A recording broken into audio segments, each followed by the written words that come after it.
Thank you, Madam Speaker, for allowing me to raise this matter. Madam Speaker, government is giving out money through Ministry of Gender to the elderly. And in the Kalungu district, we have a very big challenge, which might be in even other districts. These elderly people are supposed to pick money from the sub-county headquarters. And the challenge we are facing is that some of them are too old. They cannot afford moving. And if they are to move, they spend more, almost half of what they are going to earn from that money. But I would wish to request Minister of Gender to devise means, because their parents, their grandchildren are there. They have the national IDs. They have details of their grandparents. But they have tried to ask to go and pick the money. These parish chiefs don't accept. But you imagine a person of 85 years who is indisposed, he has to be taken to the sub-county headquarters to pick money, which is 70,000. I would pray, Madam Speaker, if at all, can the Minister of Gender and the leadership within help us devise means of how these elderly can pick their money. But if forcing them to go, others are actually refused because they can't manage. Thank you, Madam Speaker, and if anything can be done. I wish I was you, I would have raised that issue when we are discussing a report on Committee of Gender when it comes. So you're now preempting the debate. Most obliged, Madam Speaker. Thank you. Item for approval of the annual proposed budget for the financial year 2026-2027. Item 3.1, the Sectoral Committee on Gender, Labor and Social Development. Chair.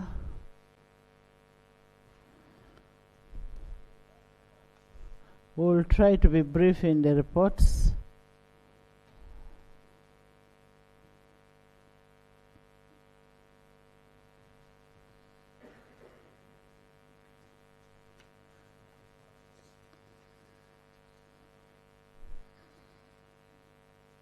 Thank you, Right Honourable, and our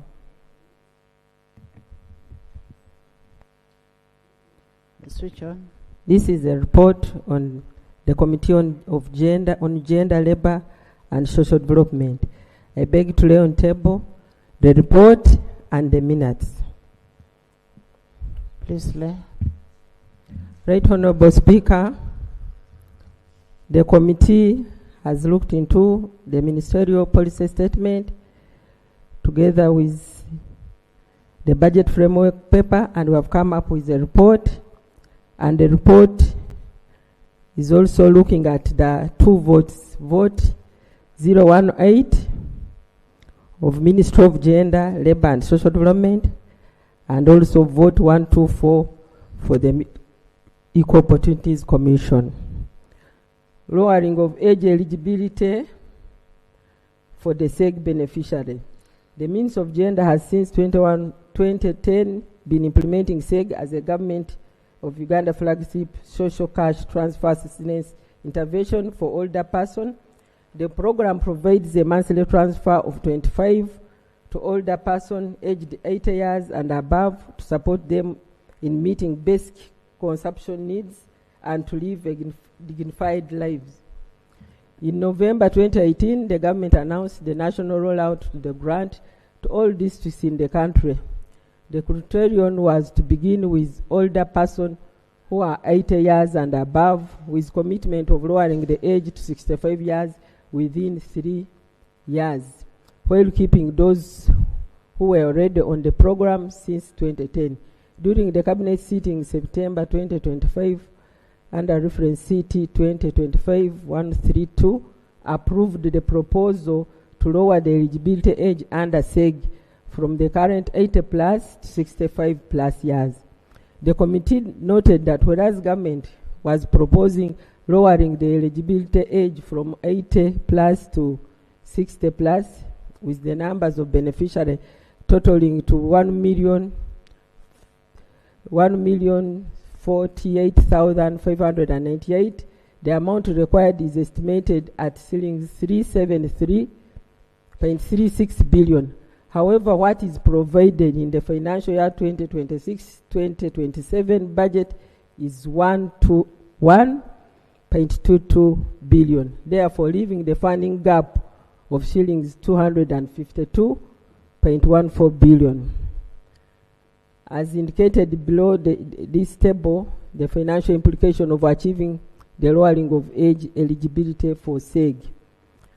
The table currently at 80 plus, the required amount is 1.21, which has already been provided in the budget. If we go up to 65 plus, we require the 252.14000 billion. We are now making a proposal that they are just 70 plus, and they will be able to provide the money as we have made in our recommendation to avail funds worth 71.47 billion to enable implementation of additional 75 plus years in the financial year 2026-2027. Minister of Finance and Minister of Gender should subsequently provide funds for the implementation of SEG in age eligibility from 60 plus in the financial year 2027-2028 and financial year 2028-2029 respectively. That is a proposal made by the committee, but the House will take a stand over it. Right Honourable Speaker and Honourable Members, I beg to move that the MPS and the draft budget estimates for vote 018 and vote 127 for Equal Opportunities Commission and the recommendation contained in the report be adopted. I beg to submit. Thank you. Thank you. Honourable members, you've had a report from Chairperson. Thank you. You've had a report from the Chairperson. And government, there was an issue of that was raised by Honourable Sewungu. He was here.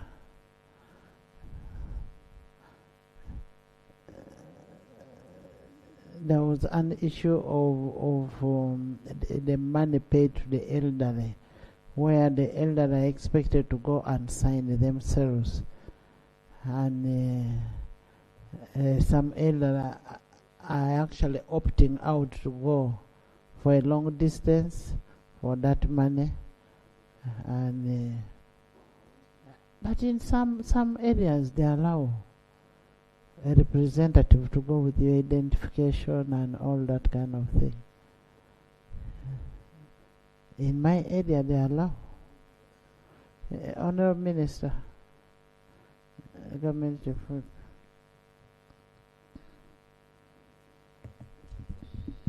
Madam Speaker, the biggest issue with SAGE all over the country has been the question of age. Because as leaders, elders have always insisted that the age limit of 80 is on the higher side. And government already is progressing on reducing the age limit to 65. Now, on the question of the distance, that may need to be discussed by government, because this is the first time that a sitting government takes a decision to at least give a token to the elders. And Honorable Sewungu, you also know when we were growing up, how we really used to move. But that also talks about the mindset of our community. If there is an elder in a community, and it is time for that elder to go and pick his or her money, don't we really have people who can volunteer to take this elder? What about the banking system? A district like Aleptong does not have a single bank. If this money was to be picked from a bank, it would require that elder to travel from Aleptong up to Lira, where majority of the banks are. So I believe that government may not be in a position to do all things, to decentralize it to the village, to decentralize it to the parish. For now, let's allow government to work on the reduction of the age limit such that more elders can be enrolled into this program. Yes. Honourable Minister, Yes. thank you for your submission. Madam Speaker, why don't we adopt a system the way Kenya is doing it? These elders, some of them have telephone numbers. Even if government procures for them cheap, small telephones, so that this money goes on their mobile How many numbers. elders are we talking about? Madam Speaker, it is very possible because government will still be earning from them. When you send the money to this elder through mobile money, still government taxes this money by getting 1,000 from withdraw. And that's what is done in Kenya. So it is the simplest method of solving all these challenges. Because this elderly person is near a mobile booth somewhere. He takes his phone and he says, I want to withdraw my money. As he withdraws and as you send the money, government gets taxes. And that's what Kenya is doing. It solves all problems and will reduce even on corruption within the system of SAGE. Honourable members, that is food for thought. We should be able to plan on how best our elders should get their money. And as a committee of gender, the committee should actually plan and discuss and advise government on how best this money can be got with the ease. Yes, John? Thank you, Right Honourable Speaker. Right Honourable Speaker, government has taken a step towards managing finances at parish level, as evidenced by PDM.